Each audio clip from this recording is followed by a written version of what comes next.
আমার লেখা অনুগল্প পাঠ করছি। ছিনতাই। ঘুম থেকে উঠে মোবাইলটা হাতে নিয়ে স্ক্রিনে তাকান কাশেম সাহেব। কল লিস্টে 11টা মিস কল। কাল রাতে ঠান্ডা লাগায় সন্ধ্যা হতে অ্যালার্ট্রল খেয়েছিলেন কাশেম সাহেব। তাতেই ঘুম। সেই ঘুম ভাঙল সকাল 8:30টায়। গিন্নির উচ্চস্বরে ডাকের পর আড়মোড়া ভেঙে বিছানা থেকে উঠে বসেন তিনি। গিন্নির কণ্ঠস্বর তখনও শোনা যায়। নাস্তা কি খাবে না একেবারে দুপুরের খাবার? জি ম্যাডাম। 7 মিনিট সময় দেন, টেবিলে পৌঁছে যাব। মাত্র 7 মিনিট? ওতে হবে? হবে মানে হয়ে বেশি। ঘড়িতে চোখ রাখেন। কাশেম সাহেব দ্রুততার সাথে আত্ম প্রাতকৃত সেরে ডাইনিং টেবিলে গিয়ে বসেন। কি বলছিলাম না? ঘড়ি মিলিয়ে দেখেন। গিন্নি মিটিমিটি হাসেন। কম তো নয়। 40 বছরের সংসার জীবন। এই এতগুলো বছর কম তো দেখেননি। সাজানো গোছানো মানুষ, সময় এবং নিয়মের ব্যাপারে খুবই সচেতন এই মানুষটির এমন আচরণ তার মুখস্থ।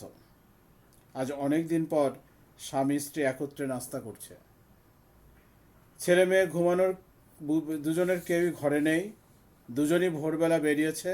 একজনের ইউনিভার্সিটিতে কাজ, অন্যজনের মিডিয়াতে। কাশেম দম্পতি নাস্তার টেবিলে বসে পুরনো দিনের স্মৃতি রোমন্থন করেন। ড্রয়িং রুমে ল্যান্ডফোন বাজে। আলস্যতে কেউই উঠতে চান না। দুজনে দুজনের দিকে তাকান। অগত্যা গিন্নি উঠে গিয়ে ফোনটা ধরেন। কি ব্যাপার? তোমাদের হয়েছেটা কি? বাবা মোবাইল ধরে না, ল্যান্ডফোন ধরতেও দেরি। টেলিফোনের ওপাশের মেয়ের রাগত কণ্ঠস্বর। কাশেম সাহেব মোবাইলে চোখ রাখেন। হ্যাঁ, মেয়েরই তো ফোন। 2 সিম থেকেই কল এসেছে। নাস্তার টেবিল থেকে উঠে গিয়ে ফোনটা হাতে নেন।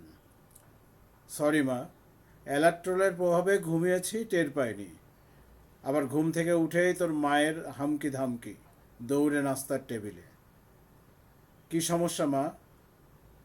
কিছু কি প্রবলেম? রিক্সা থেকে ব্যাগটা ছিনতাই হয়ে গেছে।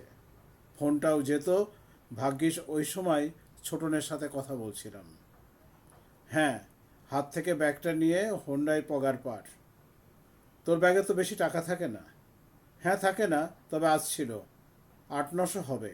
নাস্তা আর দুপুরের খাবারের জন্য একটু বেশি নিয়েছিলাম।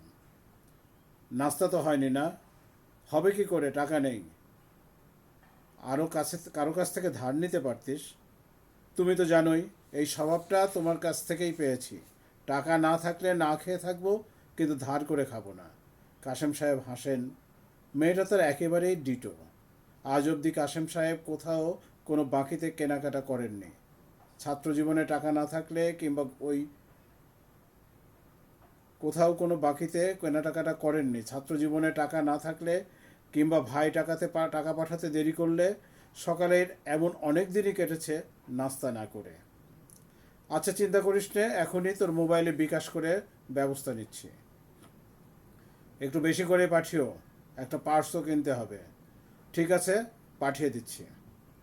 কাশেম সাহেব বেডরুমে ঢুকে দ্রুত পোশাক পাল্টে নেন। 9টার বেশি বাজে। মেয়েটা এখনো নাস্তা করেনি। কতদিন পরে মেয়েটা তাকে বিকাশে একটা অ্যাকাউন্ট খুলতে বলেছে।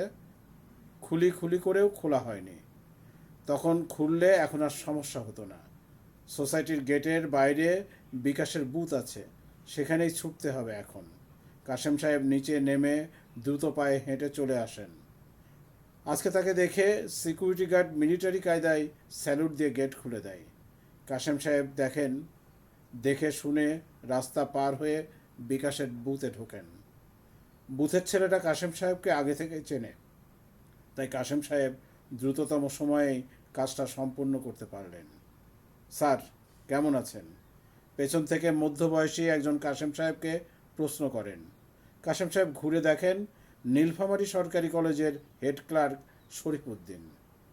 আরে শরীফ সাহেব, কি ব্যাপার, আপনি এখানে? স্যার, এই তো বাস থেকে নামলাম।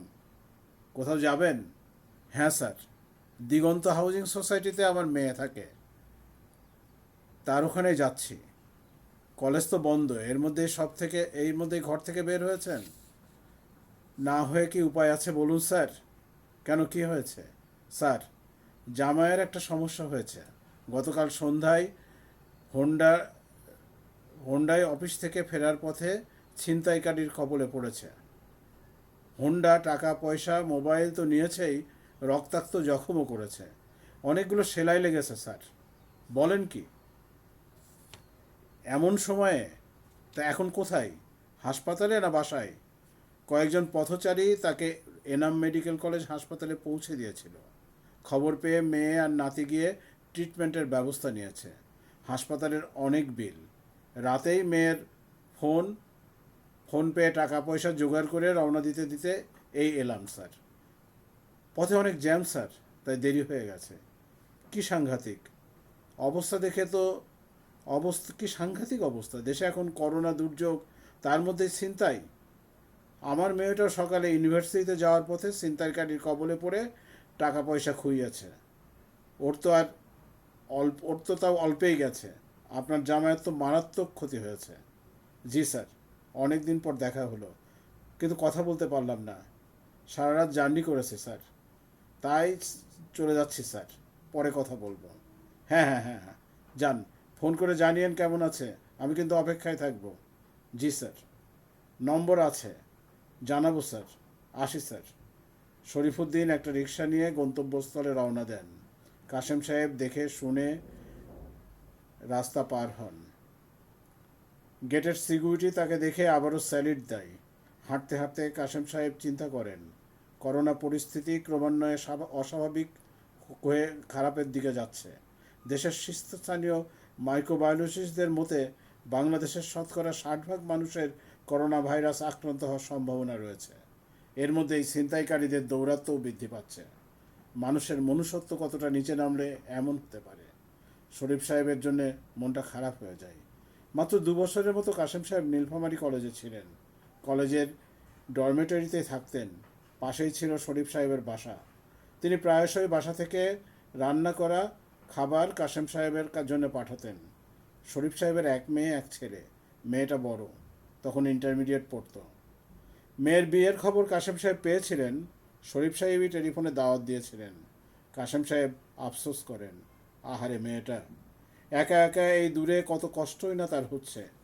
কাশেম সাহেব শুনেছে এনাম মেডিকেলের নাকি অনেক টাকা বিল করে। শরীফ সাহেব সাপোসা মানুষ, এই সময়ে এত টাকা যে লাগবে কে জানে। একটা দীর্ঘশ্বাস ফেলে কাশেম সাহেব বিল্ডিংয়ের সিঁড়িতে পা রাখেন।